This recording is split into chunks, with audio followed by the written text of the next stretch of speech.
ශ්‍රී ලංකාවේ ප්‍රථම වරට SLT 4G වෙතින් දැන් POTV නරඹන්න. ඉදිරියටම ගෙන යන SLT 4G.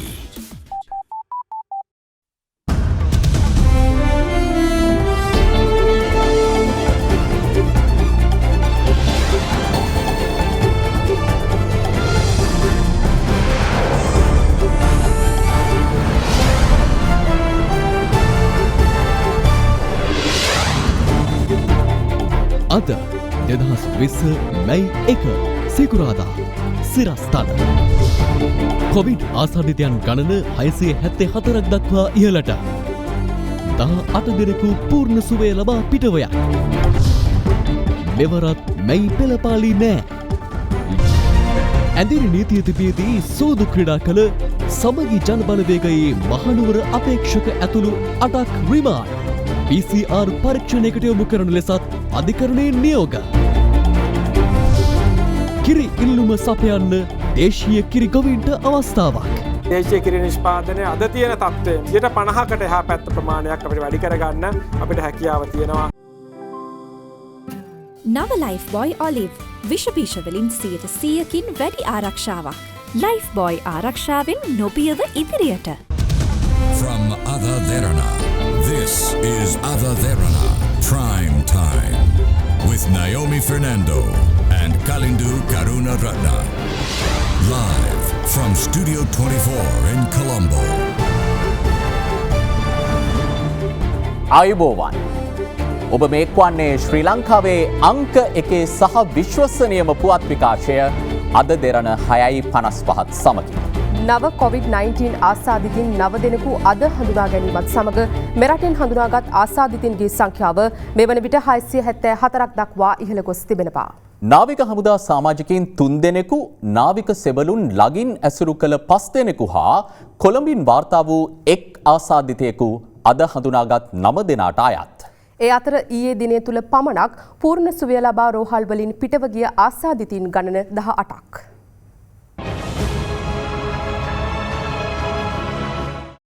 මෙරටදී ආසාදනය වූ පළමු කොවිඩ් ආසාදිතයා මාර්තු 11 වනදා හඳුනාගත් අතර පසුව ඉතාලියේ සිට මෙරට පැමිණි පිරිස් ජර්මනිය, එක්සත් රාජධානිය, ඉන්දියාව ඇතුළු රටවල් කිහිපයකින් පැමිණි පිරිස් අතුරින්ද කොවිඩ් ආසාදිතයන් හමු වුණා.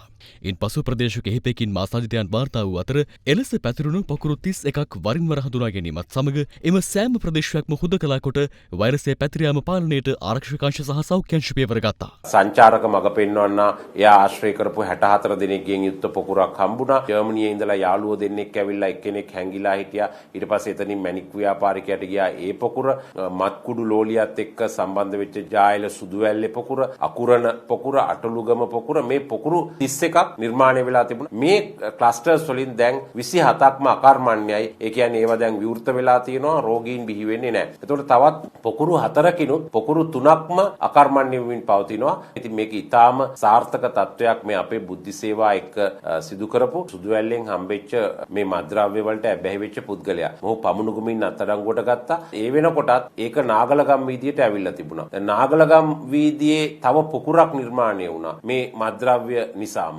ඒ නාගලගම් වීදියේ පොකුර ආපහු කොළඹ කෙසෙල්වත්ත ගුණසිංහපුර දක්වා ව්‍යාප්ත වෙලා එතනත් පොකුරක් නිර්මාණය වුණා. බලන්න මේ එක මත්ද්‍රව්‍ය වලට ඇබ්බැහි වෙච්ච පුද්ගලයෙක්ගේ ප්‍රතිඵලයක් හැටියට පොකුරු 3ක් නිර්මාණය වුණා. මේ සමස්ත 600 ගානකට ආසන්න කොවිඩ් ආසාදිතයින් අතර මත්කුඩු වලට ඇබ්බැහි වෙච්ච පුද්ගලයෝ 14 දෙනෙක් ඉන්න බව නිසැකවම අනාවරණය වෙලා තිනවා. මේ තත්ත්වය පාලනය කරගන්න කුමන හරි ප්‍රදේශයක ඔබේ වත්තේ ඔබේ මහල් නිවාසයේ නැති කෙනෙක් ප්‍රදේශයට ආවොත් ඔහුට නවාතැන් දෙන්න එපා.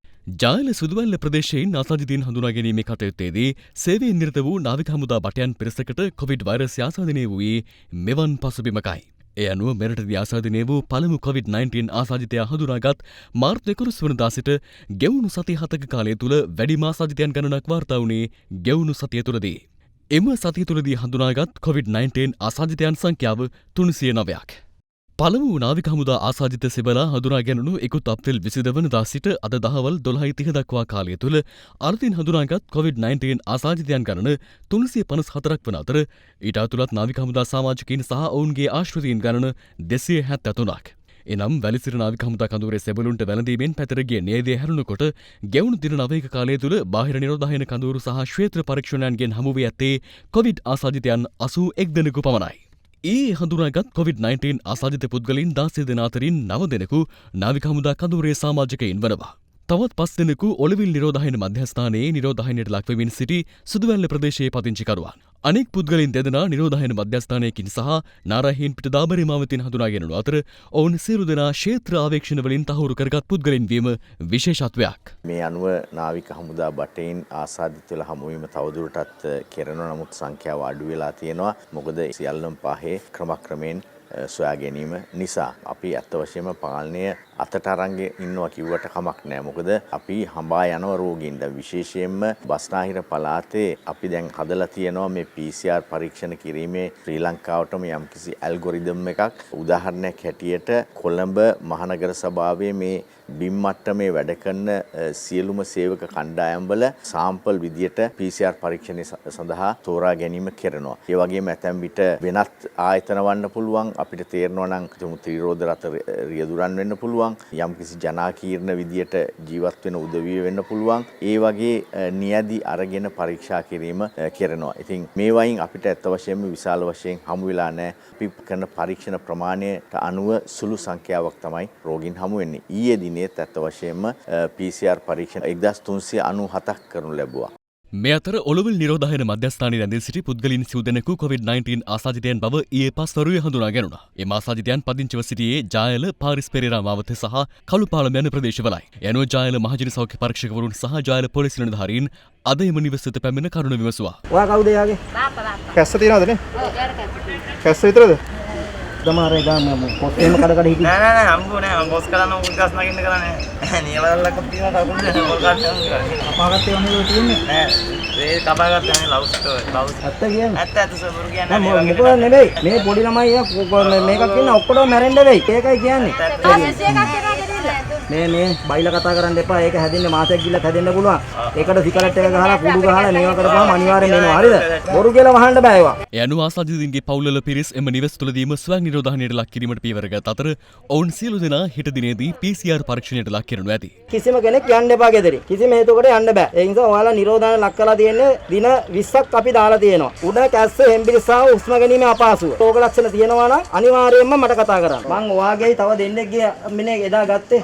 ඔය දෙන්නගේ විතරයිනේ ගත්තේ. අනිත් අයගේ ගන්න කියලා අපි තියාගෙන හිටියේ. එතකොට ඒ කට්ටිය අපටත් නොකිය ගිහිල්. හරිද? ඉතින් ඒක කොහොමද අපි මේක වළක්වා ගන්නේ? ඔයාලා ওই විදිහට වැඩ කරපුවා. ඉතින් මේක මුළු ලංකාවටම එයි ඊගාව. ආණ්ඩුව මෙච්චර ඇඳිරින්දි දාගෙන මෙව්ව කරන්නේ ඔයාලා අපි ආරක්ෂා කරගන්න. ඒ අනුව මේ අය අද දින සිට 21 වෙනි දින දක්වා දවස් 21කට නිරෝධායනට ලක් කරවුවා නිවසේම. ඉදිරියේදී අපි ඒ අයට තීරණ ගන්නා තෙක් අපි මේ ජනතාවගෙන් විශේෂයෙන්ම ඉල්ලීමක් කරනවා සෞඛ්‍ය අංශය සහ ආරක්ෂක අංශවල දෙන උපදෙස් අනුව කටයුතු කරන්න කියලා. කොළඹ දිස්ත්‍රික්කයේ අධි අවදානම් කලාප ලෙස හඳුනාගත් ප්‍රදේශවල සිටින සැකසහිත පුද්ගලයින් PCR පරීක්ෂණයට ලක් කිරීම සඳහා ජෛව සාම්පල ලබා ගැනීම ඊයේ කොළඹ මුත්තයාපාර ප්‍රදේශයේදී සිදු කරනු අතර ඉන් ලද වාර්තා අනුව පුද්ගලයින් දෙදෙනෙකුට COVID-19 ආසාදනය වී ඇතැයි තහවුරු වුණා. ඉන් එක් ආසාදිතයෙක් සේවය කර තිබුණේ නාරාහෙන් පිට පූජ්‍ය බස්නාගොඩ විමලරත්න හිමි මාවතේ පිහිටි ජාතික පොළ භූමියේ ඇති ආපන ශාලාවකයි. යනුව සෞඛ්‍ය බලධාරීන් අද එම ස්ථානයට පැමිණ පොළ භූමියේ ඇති සියලු වෙළඳසැල් වසා දමා ඒවායේ සේවය කළ සේවකයින් 50 දෙනාම PCR පරීක්ෂණයට ලක් කරනු ලැබුවා. පසුව ජාතික පොළ භූමිය හුදකලා කිරීමටද බලධාරීන් පියවර ගත්තා. මේ ආසාදිත අය අපට නිසි තොරතුරු දෙන්නේ නැහැ. ඒගොල්ලෝ අපට තොරතුරු භාගයයි දෙන්නේ. ඉතින් මෙම තැනත්තත් දාබරේ මාවතේ තිබිච්ච සම්බන්ධතාවය අපට ඒක දැනගන්න ලැබුණේ ටිකක් පහු වෙලා. ඉතින් අපි ජනතාවෙන් ඉල්ලා සිටින්නේ ඇත්ත තොරතුරු සියලු තොරතුරු අපට දෙන්න. ඒගොල්ලෝ රැකගන්න බලාපොරොත්තු වෙන කට්ටිය මේ වසං කරා කියලා රැකගන්න බෑ. කොවිඩ් ආසාදිත බවට PCR පරීක්ෂණයෙන් තහවුරු කර ගැනුණු අනෙක් ආසාදිතයා සේවය කර තිබුණේ මට්ටක්කුලියේ ආයතනයකයි.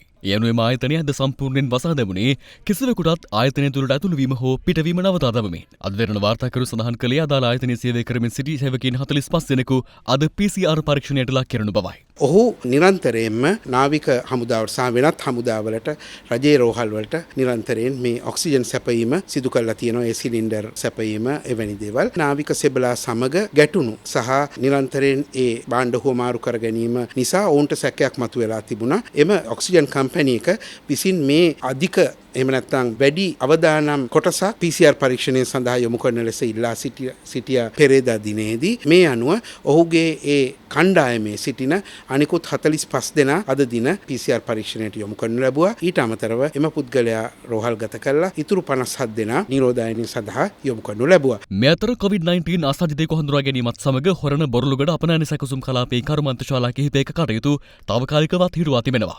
අදාළ අපනයන සැකසුම් කලාපයේ එක් කර්මාන්ත ශාලාවක අපන ශාලාවක සේවය කළ පුද්ගලයෙකුට වෛරසය ආසාදනී වේතය හඳුනාගත් බවයි කළුතර දිස්ත්‍රික් සෞඛ්‍ය සේවා අධ්‍යක්ෂ වෛද්‍ය උදේ අයි රත්නායක මහතා සඳහන් කළේ. මෙරට ආසාදිතයන් අතරින් වැඩිම පිරිසක් වාර්තා වන කොළඹ දිස්ත්‍රික්කයෙන් අද වන විට වාර්තා වී තිබෙන ආසාදිතයන් ගණන 158ක්. COVID-19 ව්‍යාප්තිය සම්බන්ධයෙන් අවදානම් කලාප ලෙස නම් කර ඇති සෙසු දිස්ත්‍රික්ක වන කළුතරින් ආසාදිතයන් 65ක්ද, ගම්පහින් 52ක් සහ පුත්තලමින් 41ක්ද වාර්තා වී තිබුණා. ලෝකේ ගත්තහම මාස 4ක් යනකොට රෝගීන් වැඩි වෙච්ච වේගයයි ලංකාවේ රෝගීන් වැඩි වෙන වේගයයි අතර ලොකු වෙනසක් තියෙනවා. අපේ රටේ පාලනයකින් තොරව රෝගීන් වැඩිවීමක් සිද්ධ වුණේ නැහැ. ඒ වගේමයි මරණ සංඛ්‍යාව තාමත් 7කට අපි සීමා කරගන්න තරම් මේ කොරෝනා ආසාදනය මේ රට තුළ පාලනය කිරීම ඉතාමත් සාර්ථක සිද්ධ වෙලා තියෙනවා. COVID-19 ආසාදනය පාලනය කර ගැනීමේ ලොකුම වගකීම දරන්නට ඕනි මහ ජනතාව. රට නැවත විවෘත කර ගැනීමේ වගකීමක් තියෙන ඔබටයි මටයි. අපි මේ ආසාදනයේ පැතිරෙන්නේ නැති වෙන්න කටයුතු කරොත් අලුතෙන් ආසාදයෙන් වීම ඇතිවීම ඉතාමත් අවම මට්ටමකට ගෙනාවොත් අපිට නැවතත් රට යථා පරිදි විවෘත කරගන්න පුළුවන්. COVID-19 ආසාදනය පිළිබඳව ලෝකයේ තියෙන මතය තමයි තව අවුරුදු 2ක්වත් යනකම් මේ විස බීජයම විවිධ ආකාරයේ විවිධ ප්‍රභේද වලින් නැවතත් පරිසරයට ඇති වෙන්න පුළුවන් කියන එක. ඒ නිසා අපිට COVID-19 ආසාදනයත් එක්ක සෑහෙන කාලයක් කටයුතු කරන්න වෙයි. අපිට කියලා කිව්වේ ලංකාවාසී අපිට නෙවෙයි මුළු ලෝකෙටම. COVID-19 ආසාදිතයන් 9 දෙනෙකු අද දිනේදී හඳුනා ගැනීමත් සමග මෙරට සමස්ත COVID-19 ආසාදිතයන්ගේ සංඛ්‍යාව 674ක් දක්වා ඉහළ ගියා. රෝහල්ගතව ප්‍රතිකාර ලබමින් සිටි ආසාදිතයන් 18 දෙනෙකු සුවය ලබා ඊයේ දිනේ තුල නිවෙස් වෙත පිටත්ව ගිය අතර මේවර විට සුවය ලැබූ පිරිස 157ක්. පූර්ණ සුවය ලබා රෝහල් වලින් දිනක් තුල පිටව ගිය වැඩිම පිරිස මේ වන අතර එම 18 දෙනාගෙන් 7 දෙනෙකු අංගොඩ ජාතික බෝවන රෝග විද්‍යාලයෙන්ද වැලිකන්ද මූලික රෝහලේ ප්‍රතිකාර මධ්‍යස්ථානයෙන් තවත් 7 දෙනෙක්ද ඉරණවැල පිහිට වූ COVID-19 ප්‍රතිකාර මධ්‍යස්ථානයෙන් තවත් 7 දෙනෙක්ද පිටව ගොස් තිබෙනවා. වසංගත රෝග විද්‍යාංශය පැවසුවේ තවත් පුද්ගලයන් 510 දෙනෙකු මේ වන විට ප්‍රතිකාර මධ්‍යස්ථාන 7ක පසු වන බවයි. නාවික හමුදාවේ ඒ ගැටලුව වුණේ නැත්තම් මං හිතන්නේ මේ වන විට අපි තාම හොඳ තත්වයක ඉන්නට තිබුණා. අපිට අපි දැක්ක වෙන ක්ලස්ටර්ස් මේ කාලය තුල ආවේ නැහැ. මේ ඇඳිරි නීති ඉවත් කළ රට ලිහිල් කිරීම කියන එක රෝගීය තත්ත්වයක් එක්ක සම්බන්ධ වුණාට ඒ රෝගය බිඳුවක් වෙන තත්ත්වයක් ගැන නෙවෙයි කතා කරන්නේ. මේ රෝගය කියන්නේ COVID-19 පමණක් නෙමෙයි මිනිසුන්ට හැදෙන විශාල රෝග සංඛ්‍යාවක් තියෙනවා. මේ යන ආබාධයට පත්වන අපි මේ කෙරෙහි පමණක් විශාල වශයෙන් අවධානය යොමු කරොත් එහෙම සමහරවිට අපේ අතින් අනිත් ඒවා මගහැරෙන්න පුළුවන්. අවශ්‍ය වෙන්නේ රට එක්තරා විදියකට ක්‍රමයකට ලිහිල් කරන අතරේ මේකේ අපි කියන සර්වේලන්ස් කියන එක.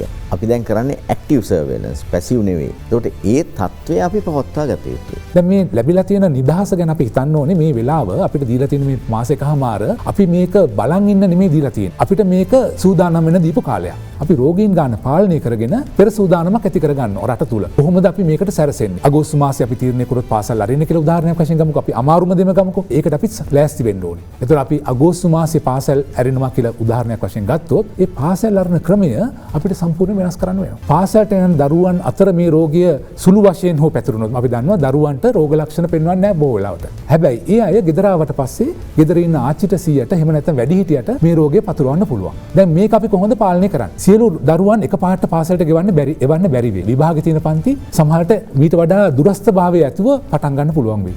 උදාහරණයක් වශයෙන් එක පන්තියක 40 දෙනෙක් ඉන්නවා නම් අපි පන්ති දෙකක 20 දාන්න පුළුවන්. සඳුදාට පස්සේ ජනතාවගේ සූදානමක් තියෙන්න වෙයිද රට එකපාරට විවෘත වෙන එකක් නැහැ කියන එකද මේකේ තේරුම? සමහර විට මම හිතන්නේ මට නිශ්චිතවම කියන්න බෑ. සාකච්ඡා අනුව මොකද කොහොමත් නිවාඩු දින කීපයක් එනවනේ. ඒකත් එක්ක අල්ලන එක මම හිතන්නේ සුදුසුයි කියලා. යෝග්‍යයි. එතකොට සමහර විට මේ තියෙන දැනට තියෙන නේවි ක්ලස්ටර් එක වුණත් වැලිසර වුණත් අවසන් වෙයි. ඔව්. ඒක තමයි බලාපොරොත්තු වෙන්නේ. මේ අතර ලොව බොහෝ රටවල් සිය සංචලන කටයුතු තාවකාලිකව අත්හිටුවනු ලැබීම නිසා දිවයිනට ඒමට නොහැකිව සිටින විදේශගත ශ්‍රී ලාංකිකයන් මෙරට ගෙන්වා ගැනීම වැඩපිළිවෙලට අනුව අප්‍රේල් 24 වනදා සිට දින 10ක් තුළ දකුණු ආසියානු කලාපයේ රටවල නැදී සිටින සිසුන් 1065 දෙනෙකු මෙරට විදේශ සමජතා අමාත්‍යාංශය සහ ශ්‍රී ලංකන් ගුවන් සමාගම සමග එක්ව ගෙන්වාගෙන තිබෙනවා. සෙසුන්ට අමතරව අදාළ රටවල අධ්‍යයන සහ පුහුණු වැඩසටහන් සම්පූර්ණ කළ සහ නැවත ශ්‍රී ලංකාවේ නිල රාජකාරී බාර ගැනීමට නියමිතව සිටි රාජ්‍ය සහ හමුදා නිලධාරීන්ද ඊට ඇතුළත්. මෙසේ ආපසු පැමිණි සියලුම දෙනා මේ වන විට ශ්‍රී ලංකා රජය විසින් ලබා දී ඇති පහසුකම් මත අනිවාර්ය නිරෝධායනයට ලක් කිරීමද සිදු කෙරුණා. මේ අතර ශ්‍රී ලංකන් ගුවන් සේවයේ නිවේදනයක් නිකුත් කරමින් සඳහන් කරන්නේ මෙරටට පැමිණීමට අපේක්ෂාවෙන් එක්සත් රාජධානියේ සහ ඔස්ට්‍රේලියාවේ සිටින ශ්‍රී ලංකක සිසුන් එරට ශ්‍රී ලංකා මහ කොමසාරිස් කාර්යාලවල ලියාපදිංචි වන ලෙසයි. මේ අතර නලදරූපත් ප්‍රතිකාර සඳහා ඉන්දියාවේ චෙන්නයි නුවර වෙත ගොස් සිටින ශ්‍රී ලංකක කාන්තාවන් කණ්ඩායමක් යලි දිවයිනට පැමිණීමේ අපේක්ෂාවෙන් සිටින අතර තමන්ව ගෙන්වා ගැනීමට පියවර ගන්නා ලෙස ඔවුන් රජයෙන් ඉල්ලා සිටිනවා.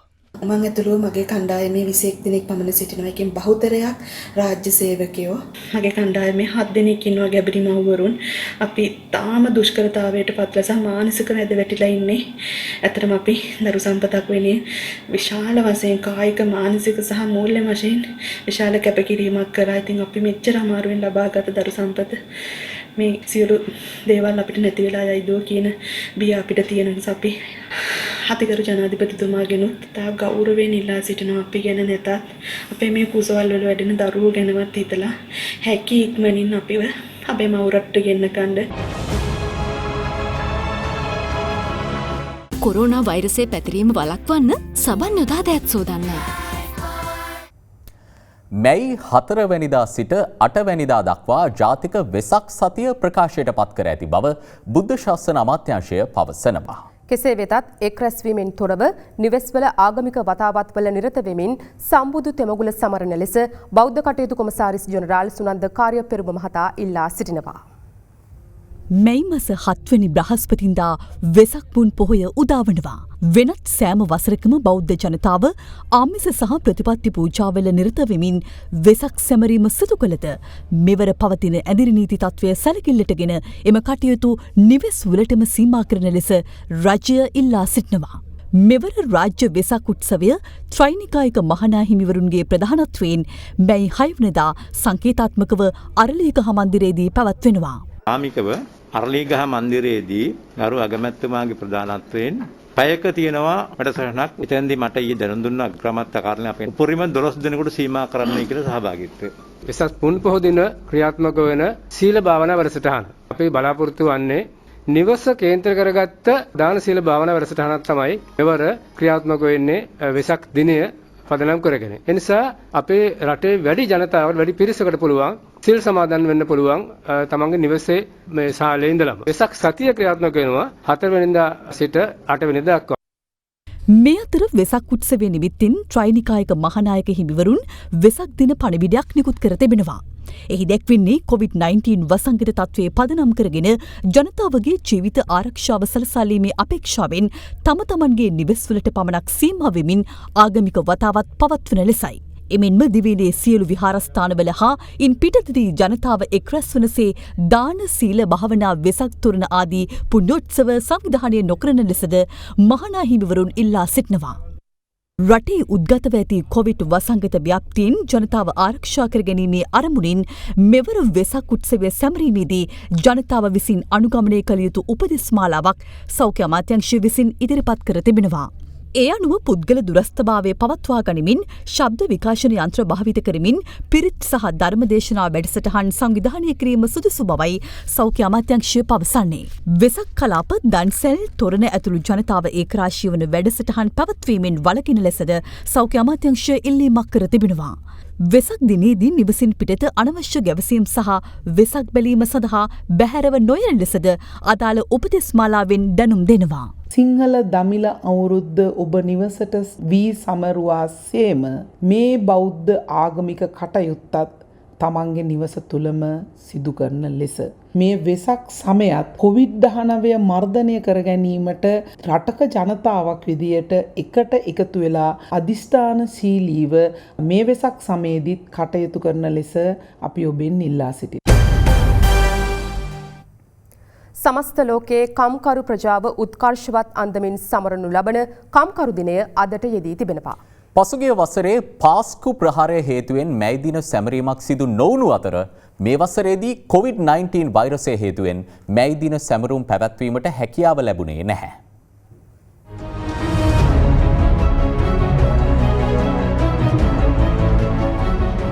ලෝකයෙන්ම කම්කරුවන්ගේ අයිතීන් වෙනුවෙන් හඬක් නගන්නට වෙන්වුණු ඒ වගේම අද දවසේදී බොහෝ දෙනෙකුට අමතක වුණු ලෝක කම්කරු දිනය අදයි. ඉතින් සාමාන්‍යයෙන් ශ්‍රී ලංකාවෙත් ලෝක කම්කරු දිනය සැමරෙන ප්‍රධානතම කේන්ද්‍රස්ථානයක් තමයි මේ කොළඹ කැම්බල් පිටිය.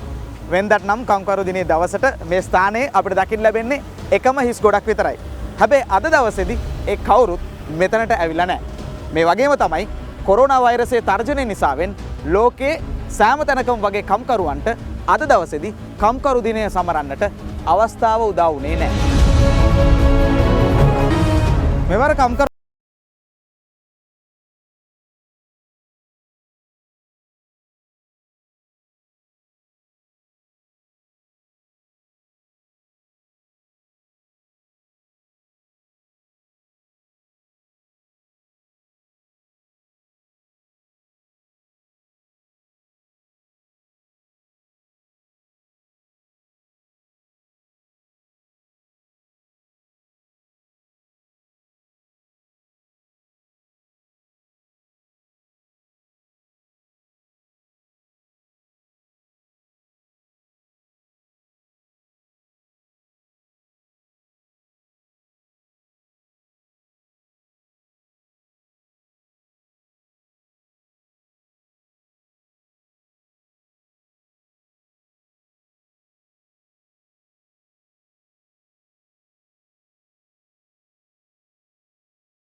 මේ අතර අග්‍රාමාත්‍ය මහින්ද රාජපක්ෂ මහතා මැයි දින පණිවිඩයක් නිකුත් කරමින් පවසන්නේ මෙවර ලෝක කම්කරු දිනේදී කොවිඩ් වසංගතයට එරෙහිව සටන් වැදී සිටින සෞඛ්‍යංශ ත්‍රිවිධ හමුදාව රාජ්‍ය නිලධාරීන් ඇතුළු සියලු ක්ෂේත්‍රවලට වැඩ කරන ජනතාවගේ උත්තමාචාරය පිරිනැමිය යුතු බවයි. උපුටා ගැනීම COVID-19 වසංගතය වැඩ කරන ජනතාවගේ අනාගතයට බලපාන බව නොසඟවා කිව යුතුයි.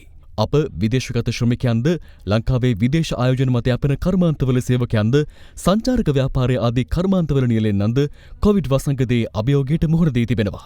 ලක්ෂ 15කට අධික රාජ්‍ය සේවයේ වැටුප් අඛණ්ඩව ලබා දෙමින්ද එදිනදා රැකියාව කිරීමට නොහැකි වූ 72 ලක්ෂයක් ජනතාවට ජීවනාධාරයක් ලබා දෙමින්ද අපි කටයුතු කරමින් සිටිමු. උපුටා ගැනීම අවසන්. මේ අතර මැයි දින පණිවිඩයක් නිකුත් කරමින් ජනාධිපති ගෝඨාභය රාජපක්ෂ මහතා සඳහන් කරන්නේ COVID-19 අභියෝගය හමුවේ අසීමිත කැපකිරීම කරන වැඩ කරන ජනතාවට ගෞරවය සහ ආචාරය පුද කිරීමට මේ ජාත්‍යන්තර කම්කරු දිනය අවස්ථාවක් කරගත යුතු බවයි. උපුටා ගැනීම අතීත සියලු දුෂ්කර අවස්ථා වැඩ කරන ජනතාව සමග ජයගත් අප COVID-19 වෛරසයද නියත වශයෙන් ජයග්‍රහණය කරන බව සහතිකය. අපේ රජය කුමන අසිරු තත්ත්වයන් හමුවේ වුවද රටේ ශ්‍රමිකයන්ගේ ජනජීවිතය අඩාල කර නැත. අඩාල වීමට ඉඩ හරින්නේද නැත. එසේම වසංගතය පාලනය කරමින් නිෂ්පාදන සහ සේවාංශ යවත් කාලීන කොට වැඩ කරන ජනතාවගේ ජීවන අවස්ථා සුරක්ෂිත කිරීමට කටයුතු කළ යුතුයි. උපුටා ගැනීම අවසන්. මේ අතර 1993 වසරේ මැයි මාස 1 වනදා ත්‍රස්තවාදියෙකුගේ මරාගෙන මැරෙන බෝම්බ ප්‍රහාරයකට ගොදුරු වීමෙන් අභාව ප්‍රාප්ත වූ හිටපු ජනාධිපති රණසිංහ ප්‍රේමදාස මහතාගේ 27 වන ගුණානුස්මරණයට සමගාමීව කොළඹ අලුත්කඩේ අධිකරණ සංකීර්ණය අසල පිහිටි එතුමාගේ පිළිරුවට පුෂ්පෝපහාර දැක්වීම අද සිදු කෙරුණා. ඒ හිටපු විපක්ෂ නායක සජිත් ප්‍රේමදාස මහතා සහ එම මැතිනියගේ සහභාගීත්වය.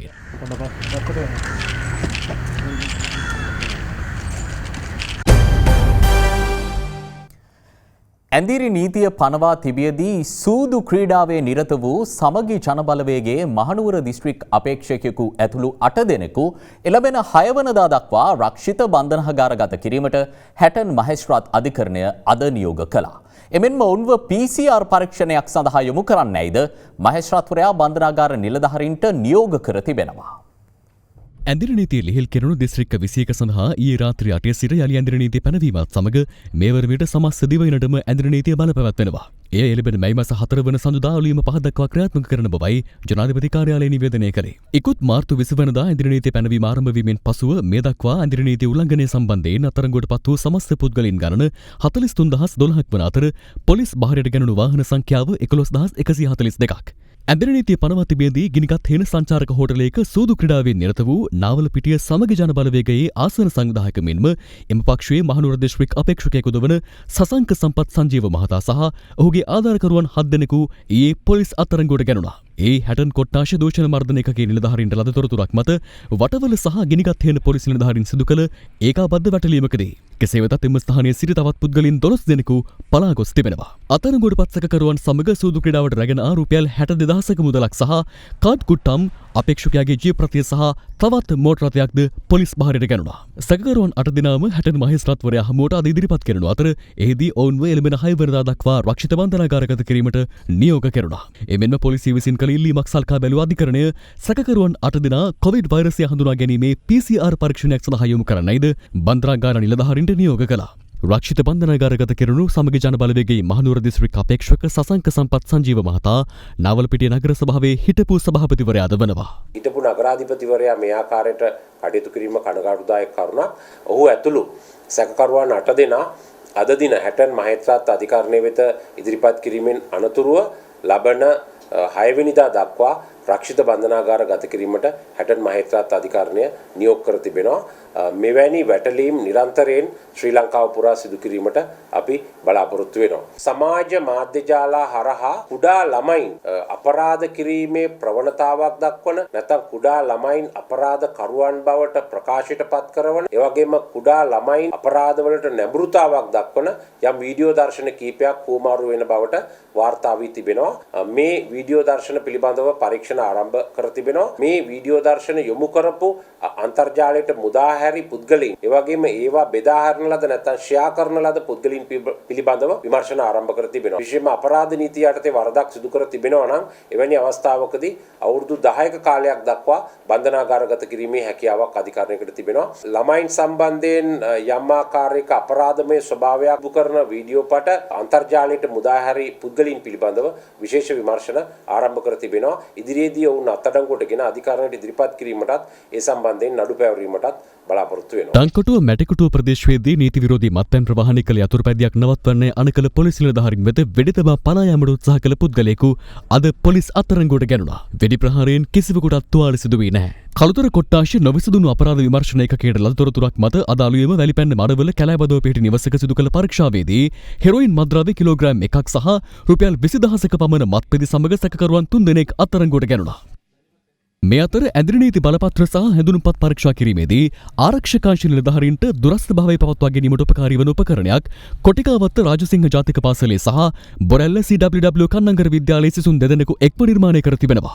මෙම උපකරණය නියෝජ්‍ය පොලිස්පති අජිත් රෝහණ මහතා වෙත බාර දීම පොලිස් මුලස්ථානයේදී අද සිදු කෙරුණා.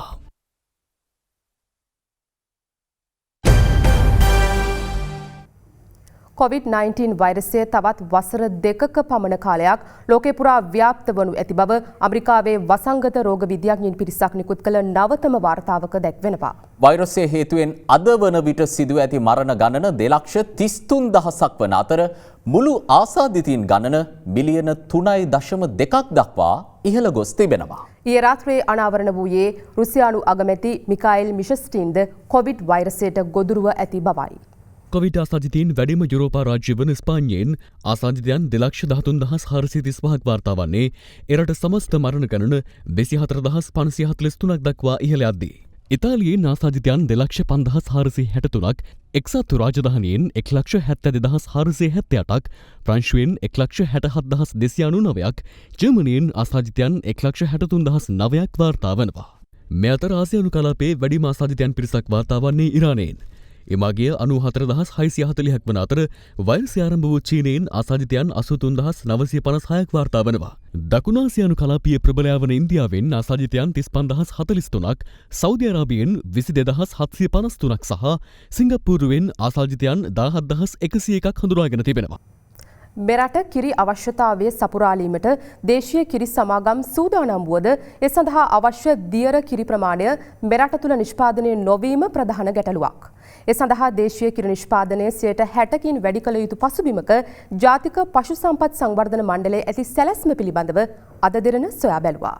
කිරිපිටි හා ඒ ආශ්‍රිත නිෂ්පාදන වන යෝගට් බටර් සහ චීස් සඳහා මෙරට පාරිභෝගිකයා තුළ පවතින්නේ ඉහළ ඉල්ලුමක්. මෙරට දේශීය කිරි නිෂ්පාදනයෙන් සහ විදේශීය කිරිපිටි ආනයනය මගින් එම පාරිභෝගික අවශ්‍යතාව සපුරාලනු ලබනවා. ඒ 40%ක් දේශීයව සහ 60%ක් ආනයනික ලෙසයි. කිරිපිටි ආනයනය වෙනුවෙන් වාර්ෂිකව වැයවන මුදල රුපියල් බිලියන 58ක් වනවා. ඒ අනුව සමස්ත අවශ්‍යතාවෙන් වාර්ෂිකව ලීටර මිලියන 420ක් දේශීයව සපයා ගනු ලබන අතර ඉතිරි කිරි අවශ්‍යතාව වන ලීටර මිලියන 830ක් විදේශයන්ගෙන් ආනයනය කරනු ලබන්නේ කිරිපිටි වශයෙන්. දෛනිකව රාජ්‍ය පුද්ගලික අංශ ගොවිපළ මගින් මෙන්ම ගෘහාශ්‍රිතව ගවයින්ගෙන් 3 ලක්ෂයකට ආසන්න ලීටර ප්‍රමාණයක් කිරි රැස් කර ගන්නා අතර මෙරට වාර්ෂික අවශ්‍යතාව වූ කිරි ලීටර මිලියන 1250ක් සපුරාලීමට එය ප්‍රමාණවත් වන්නේ නැහැ. කිරි ආශ්‍රිත නිෂ්පාදන වෙනුවෙන් මෙරට විශාලතම රජය සතු ආයතනය වන මිල්කෝ ආයතනයට මෙරට වාර්ෂිකව ඉහළ යන කිරිපිටි හා ඒ ආශ්‍රිත නිෂ්පාදන ඉලක්ක සපුරාගත හැකිද? ශ්‍රී ලංකාවේ කිරි සහ කිරි නිෂ්පාදනය සඳහා වැඩි දායකත්වයක් සපයන්නේ මිල්කෝ ආයතනය. හැබැයි දෛනික කිරිපිටි සහ කිරි නිෂ්පාදනය සම්පූර්ණ කරන්නට ඇයි මිල්කෝ ආයතනයට නොහැකි වෙලා තිබෙන්නේ?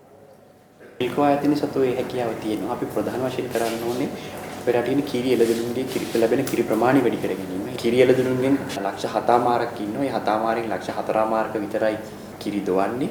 ලක්ෂ 3මාරක් කිරි එළදෙනුන්ගෙන් කිරි ලබා ගන්නේ නැහැ. මේ 3,50,000න් භාගයක් කිරි ලබා ගන්න කිරි ගොවි මහතුන් බවට පත් කරන්න පුළුවන් නම් රටේ නිෂ්පාදන ධාරිතාව විශාල වශයෙන් ඒ තුලින් පමණ දැන් ඉන්න එළදෙනුන්ගෙන්ම ඉහළ දා ගන්න පුළුවන්. රජය යම්කිසි ආකාරයකින් කිරි ආශ්‍රිත නිෂ්පාදන වැඩි කරන්න පියවර ගත්තොතින් ඔබ ආයතනයේ සූදානම්ද ඒ සඳහා අවශ්‍යතාවය සපුරාලන්න?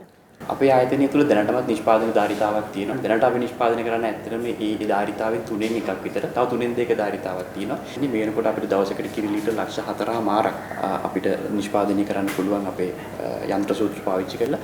ඒ වගේම තව අවුරුද්දකින් විතර අපිට බඩල්ගමට අලුත් කර්මාන්ත ශාලාවක් එකතු වෙනවා. එතකොට අපිට ලක්ෂ 6ක් අපිට පුළුවන් ප්‍රොසෙස් කරන්න දවසකට. හැබැයි අද ගත්තොත් අපි කිරි එකතු කරන්නේ දවසකට 1,70,000ක් 75,000ක් වගේ ප්‍රමාණයක්. එතකොට ඔබට පේනවා අපගේ නිෂ්පාදන ධාරිතාව ඉතා වැඩි. එතකොට හැදෙන්න ඕන පැත්ත තමයි ලබා ගන්න කිරි එළදෙනු සංඛ්‍යාව වැඩි කිරීම සහ ඒ වගේම ලබා ගන්න කිරි එළදෙනුන්ගේ ප්‍රොඩක්ටිවිටි ප්‍රමාණය වැඩි කරන්න පුළුවන්. කිරි ගවීන් ලක්ෂ 8ක් මෙරට ගොවිපළ හා නිවෙස්වල සිටියද මෙරට කිරි අවශ්‍යතාව වෙනුවෙන් ඍජු දායකත්වයක් ලබා දෙන්නේ 4,30,000ක් පමණයි. එසේ වාර්ෂික අවශ්‍යතාව සපුරාලීම වෙනුවෙන් ජාතික පශු සම්පත් මණ්ඩලය සතු වැඩපිළිවෙල සහ අනාගත ඉලක්කය කෙබඳුද?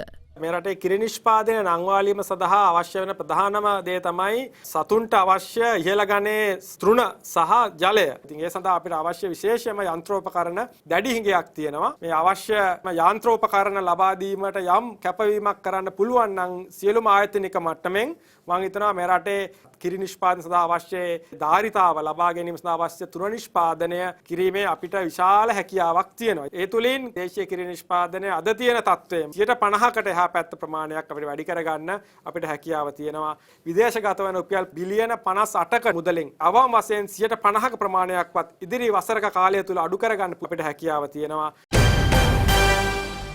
නිෂ්පාදිත දිනය කවදත් අලුත් වටවල තේ අරගන්න. වටවල තේ ශ්‍රී ලංකාවේ තේ එක.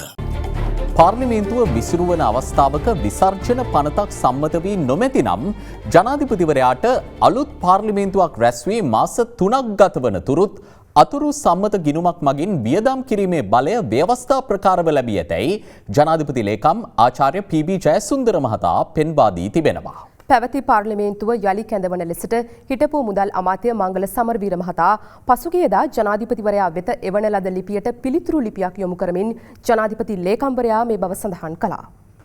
උද්ගත වැති අර්බුදයේ විවස්සානුකූලව විසඳීම සඳහා සහ රාජ්‍ය වේදම් අනුමත කිරීම සඳහා පාර්ලිමේන්තුව යළි රැස් කරන මෙන් කරන ඉල්ලීම යන බැවින් කරුණු 10කින් සමන්විත ලිපියක් සමගි ජනබලවේගයේ මාතර දිස්ත්‍රික් කණ්ඩායම් නායක මංගල සමරවීර මහතා පසුගිය 28 වෙනිදා ජනාධිපතිවරයා වෙත යොමු කර තිබුණා. ජනාධිපති ලේකම් පී.බී. ජයසුන්දර මහතා විසින් ඊයේ පිළිතුරු ලිපියක් යොමු කරමින් පෙන්වා දී ඇත්තේ මංගල සමරවීර මහතාගේ ලිපිය වැරදි තොරතුරු රසක් ගොනු කර සකස් කර ඇති බවයි. එබැවින් ඔහු එවැනි ලිපියක් තමා වෙත යොමු කිරීම කනගාටුවට කරුණක් යැයි ජනාධිපතිවරයා සඳහන් කළ බව ජනාධිපති ලේකම්වරයාගේ පිළිතුරු ලිපියේ සඳහන්.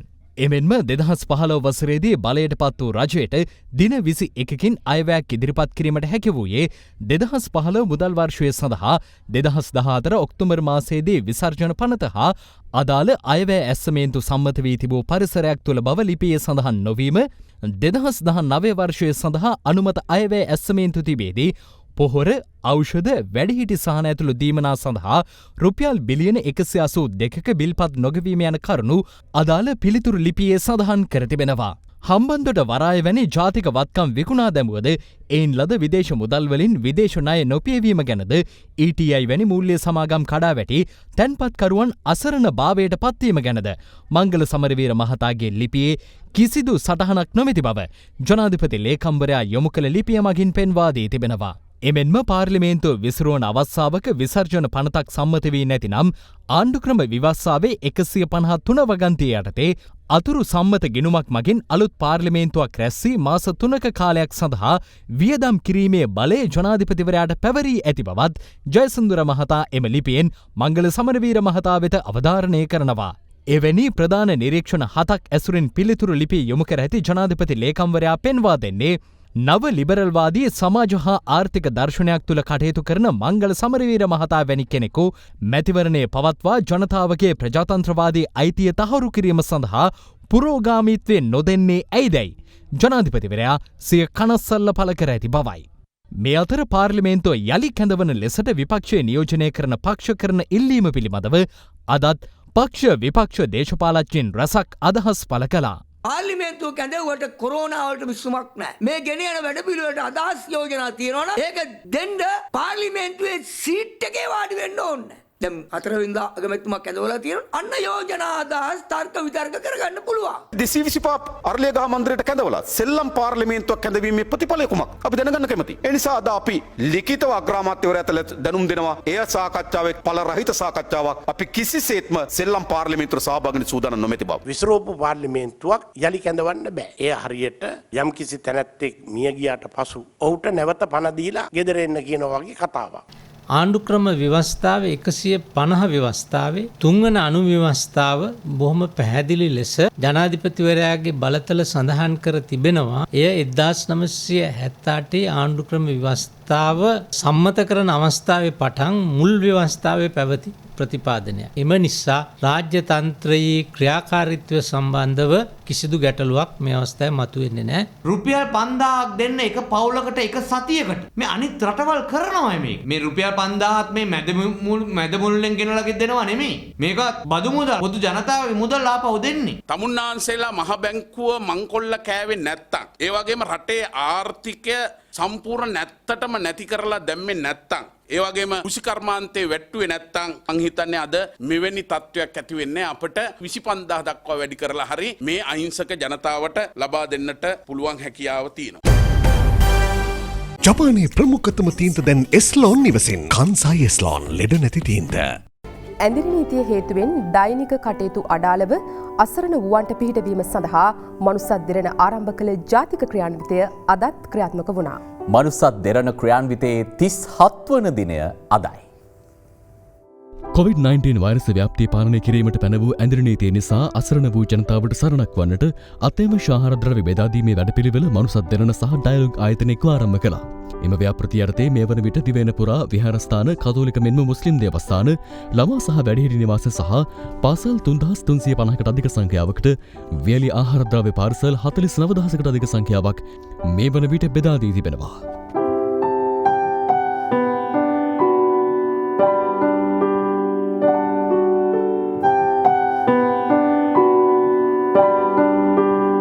විහාරස්ථාන සහ විවිධ අවශ්‍යතා තියෙන ආයතන සඳහා ආධාර උපකාර ලබා දෙනවා. දෙරණ ආයතනටත් ඩයලොග් ආයතනටත් අපි පින් දෙනවා.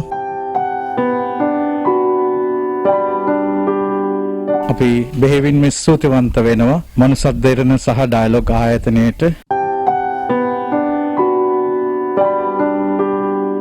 අපිට දෙරණේකෙන් ඩයලොග් ආයතනෙත් උදව් වශයෙන් අපිට ආධාර කරුවා. ඒ වෙන අපි ස්තුති කරනවා. මේ අතර අනුරාධපුර දිස්ත්‍රික්කයේ ගොවි ගම්මානයක් වන තලාව 411 ගම්මානයේ නිව්ස් 10th යූත් ක්ලබ් තරුණ සමාජික පිරිසෙක්ව සහල් කිලෝග්‍රෑම් 1200ක් මනුස්සත් දෙරණට පරිත්‍යාග කළා. අත්‍රම දෙරන මාධ්‍ය ජාලයට අපේ ගෞරවනීය ස්තුති මේ අවස්ථාවේ පුද කර සිටිනවා මේ කරන සත්ක්‍රියාවට. අපිට මේ අවස්ථාව ලැබුණේ මනුසත් දෙරන ඒ කරන ඒ සත්ක්‍රියාව නිසා. මනුසත් දෙරන මෙම විශේෂ සහන ක්‍රියාන්විතය ඩයලොග් සමග එක්ව ඉදිරියටත් සිදු කරනවා. COVID-19 අස්ථාජිතින් ප්‍රතිකාර ලබන රෝහල් සඳහා අවශ්‍ය වෛද්‍ය උපකරණ ලබා දීමේ ව්‍යාපෘතියක් මනුසත් දිනන ආරම්භ කළේ මෙරට ප්‍රමුඛ මූල්‍ය ආයතනයක් වන LOLC සමූහ ව්‍යාපාරයේ පූර්ණ දායකත්වය ඇතිවයි. යනුව LOLC ආයතනය සමගින් එක්ව දකුණු කොළඹ ශික්ෂණ රෝහලට වෛද්‍ය උපකරණ ප්‍රදානය කළා. ඉතින් LOLC සමූහයේ අපි මනුසත් දෙරණ සමග අත්වැල් බැඳගෙන මේ සඳහා ශක්තියක් වීමට අද මේ අවශ්‍ය කරන මේ වෛද්‍ය කට්ට ලබා දෙන්න උත්සුක වුණා. LOLC සමග එක්ව මනුසත් දෙරණ දිවයිනේ වැඩි අවධානයකට ලක් වූ රෝහල්වල පහසුකම් සපුරාලීමට ඉදිරියේදීත් කටයුතු කරනු ඇති. මනුසත් දෙරණ සියල්ලට ප්‍රථම මිනිස්කම. ඒ සමගින් ප්‍රවෘත්ති අවසන්. සුවදායි රාත්‍රිය.